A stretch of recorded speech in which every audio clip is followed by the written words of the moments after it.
ఇప్పుడు question hour ముగిసిందండి sir. మీరు కోరి అందరినీ కోరి రిక్వెస్ట్ అండి, ఇప్పుడు క్వశ్చన్ అవర్ 1 అవర్ ఎక్స్ట్రా అయింది మనకి.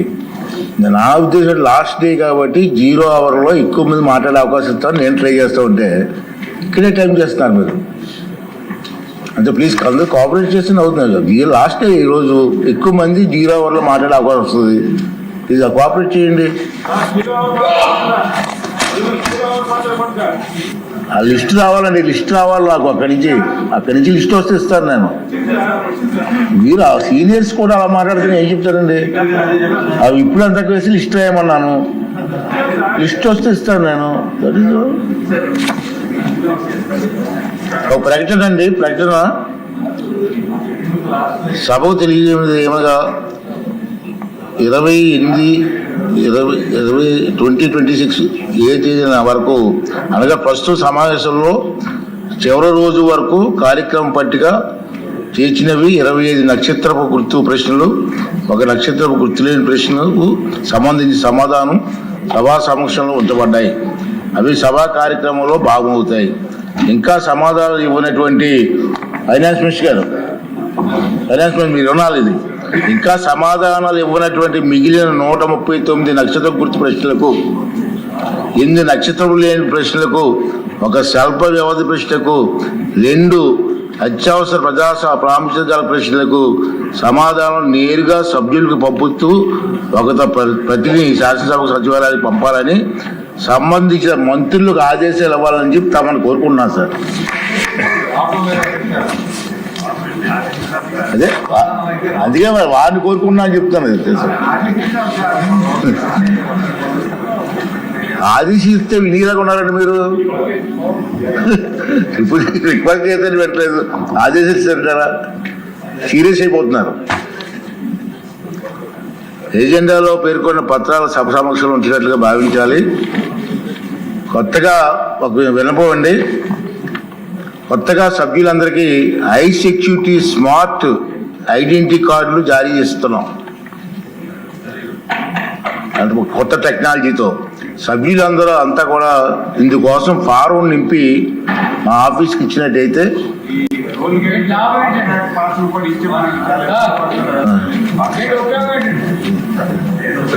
ఉపయోగం అక్కడ వెళ్ళి ఆఫీస్కి కొనుక్కొని ఇక్కడ చెప్తే అక్కడ ఆఫీస్కి వెళ్ళి కొనుక్కోండి. ఆ ఓపిక కూడా మీకు లేదు. ఆఫీస్కి వెళ్ళి మాట్లాడే ఓపిక కూడా మనకు అవ్వలేదు. క్వశ్చన్ రాసి చెప్పడం కూడా బాగా ఓపిక లేదు మనకి. ఎంత సభ్యులంతా ఇందుకోసం ఫారం నింపిస్తే మీకోసం కొత్తగా ఐడెంటిటీ కార్డు సిద్ధం చేస్తారు.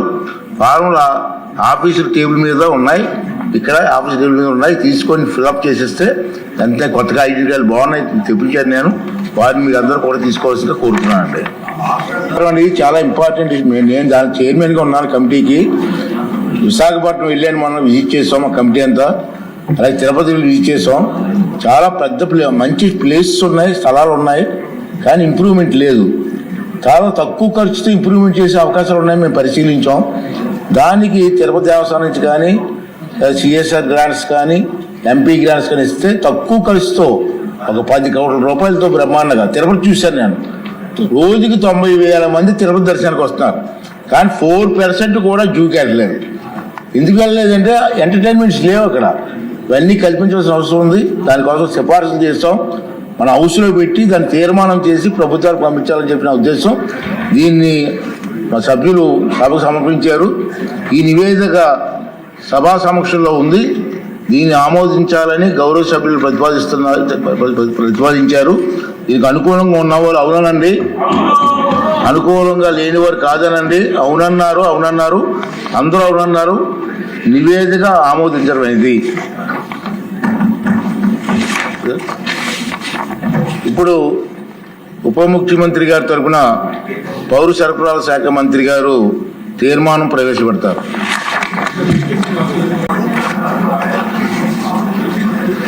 ఇప్పుడు గౌరవ కమిటీ సభ్యులు 2 శంకర్రావు గారు, నరేంద్ర వర్మరాజు గారు వన్యప్రాణి పరిరక్షణ కమిటీ మొదటి నివేదికను సభకు సమర్పిస్తారు.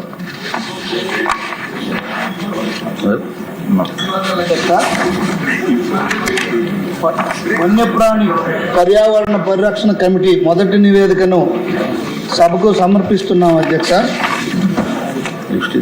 తమ ద్వారా సభ్యులకు తెలియజేయండి ఏమనగా, గౌరవ సభాపతి అధ్యక్షతన వన్యప్రాణి పర్యావరణ పరిరక్షణ కమిటీ మొన్న విశాఖపట్నం అలాగే తిరుపతి జంతు ప్రదర్శనలను సందర్శించి గౌరవ సభాపతి వారికి గతంలో అటవీ శాఖ మంత్రిగా పలు పదవులు నిర్వహించిన సుదీర్ఘ అనుభవం దృష్ట్యా ఈ కమిటీని వివరణాత్మక చర్చల అనంతరం కొన్ని సిఫార్సులని చేయడం జరిగింది అధ్యక్ష. మొట్టమొదటిగా ఖాళీగా ఉన్న అన్ని పోస్టులను తక్షణమే భర్తీ చేయడం, అదనపు పశు వైద్యులను మరియు సంబంధిత సిబ్బందిని నియమించడం, అలాగే విశాఖపట్నం జంతు ప్రదర్శనశాల సంబంధించి కంబాలకొండ పక్కనే ఉన్నందువలన వన్యప్రాణి సంరక్షణ కేంద్రం అధ్యక్ష అది, మరియు బీచ్ కైలాసగిరి కలిపి ఒక పర్యాటక సర్క్యూట్గా ఏకీకృతం చేయడం, అలాగే జంతు ప్రదర్శనశాల కంబాలకొండ మధ్య ఫుట్ ఓవర్ బ్రిడ్జు లేదా అండర్ పాస్ను సందర్శకుల సురక్షితమైన సులభమైన రాకపోకల కోసం ఏర్పాటు చేయడం ఒకటి చెప్పడం జరిగింది అధ్యక్ష. అలాగే విశాఖపట్నంలోని ఇందిరాగాంధీ జంతు ప్రదర్శనశాల అభివృద్ధి కోసం పార్లమెంటు సభ్యుల స్థానిక ప్రాంత అభివృద్ధి పథక నిధుల నుండి ఉత్తరాంధ్ర ప్రాంత పార్లమెంటు సభ్యుల నుండి ఏటా ఒక్కొక్కరి నుండి 50 లక్షలు సమీకరించాలని కమిటీ సిఫార్సు చేస్తుంది అధ్యక్ష. 2 జంతు ప్రదర్శనశాలలో అభివృద్ధి కోసం కార్పొరేట్ సామాజిక బాధ్యత నిధుల నుండి సంవత్సరానికి 3 కోట్లు కేటాయించాలని 2 జిల్లాల కలెక్టర్లకు కమిటీ సిఫార్సు చేస్తుంది అధ్యక్ష. తిరుపతిలోని శ్రీ వెంకటేశ్వర జంతు ప్రదర్శనశాల అభివృద్ధి కోసం తిరుమల తిరుపతి దేవస్థానం తమ నిధుల నుండి సంవత్సరానికి 3 కోట్లు కేటాయించాలని కమిటీ సిఫార్సు చేస్తుంది అధ్యక్ష. తిరుపతిలోని శ్రీ వెంకటేశ్వర జంతు ప్రదర్శనశాలను సందర్శించడానికి యాత్రికులను ఆకర్షించడానికి, ఎందుకంటే తిరుపతి దాదాపు 90,000 మంది వస్తున్న సందర్భంగా 4% అక్కడికి సందర్శకులు వస్తున్న సందర్భంగా దాన్ని ఒక 10% పెంచడానికి సంబంధిత విభాగాలన్నీ సమన్వయంతో తగు చర్యలను తీసుకోవాలని కమిటీ సిఫార్సు చేస్తుంది అధ్యక్ష. సింగపూర్ జంతు ప్రదర్శనశాల తరహాలో 2 జంతు ప్రదర్శనలను అభివృద్ధి చేయడానికి ఒక కన్సల్టెంట్ని నియమించాలని కమిటీ సిఫార్సు చేస్తుంది అధ్యక్ష. తర్వాత జంతువులు మేత, ఉద్యోగుల జీతాలు, ప్రతి ఏటా అయ్యే ఖర్చులను భరించడానికి బడ్జెట్ను కేటాయించాలని కమిటీ ప్రభుత్వానికి సిఫార్సు చేస్తుంది అధ్యక్ష. ఈ నివేదికను ఏకగ్రీవంగా ఆమోదించవలసిందిగా మీ ద్వారా సభను కోరుతున్నాను అధ్యక్ష. ఇంత మంచి అవకాశం కల్పించినందుకు మీకు హృదయపూర్వక ధన్యవాదాలు తెలియజేసుకుంటూ నమస్కారం.